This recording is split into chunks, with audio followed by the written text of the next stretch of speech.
পুরাতন বাড়ির রহস্য। রাত প্রায় একটা। অরণ্যের মধ্যে এক বিশাল পুরাতন বাড়ি দাঁড়িয়ে আছে বহুদিন ধরে।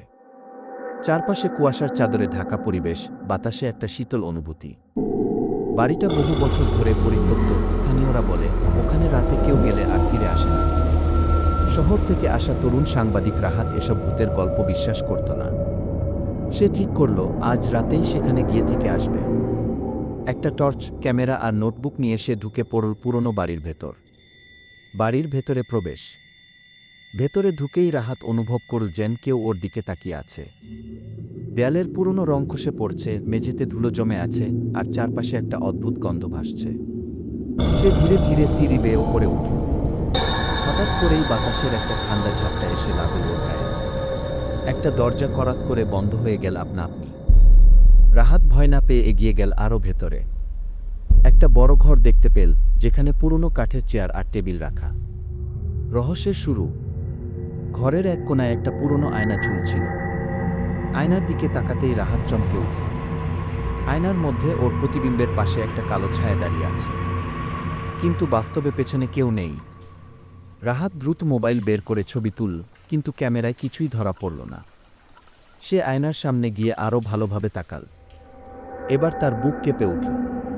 আয়নার ছায়াটি আস্তে আস্তে স্পষ্ট হয়ে উঠছে। ভয়ঙ্কর সত্য। হঠাৎ করেই বাতাস ভারী হয়ে গেল। মনে হলো কেউ গলায় চাপ দিচ্ছে।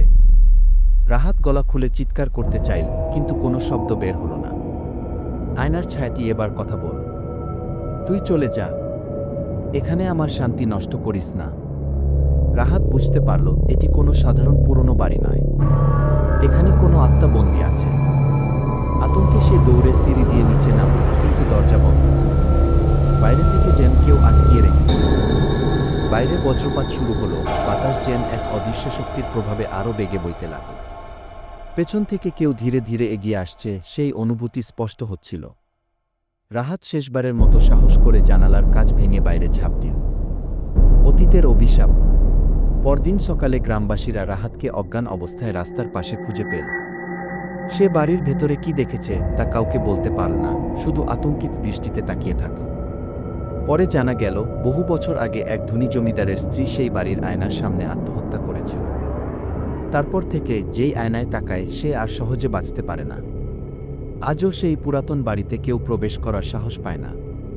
শেষ কথা, আপনি কি কখনো এমন পুরনো পরিত্যক্ত বাড়ির সামনে গেছেন? আয়নার সামনে দাঁড়িয়ে ভয় লাগেনি? যদি যান তাহলে সাবধান। কে জানে আয়নার ওপাশে কে অপেক্ষা করছে।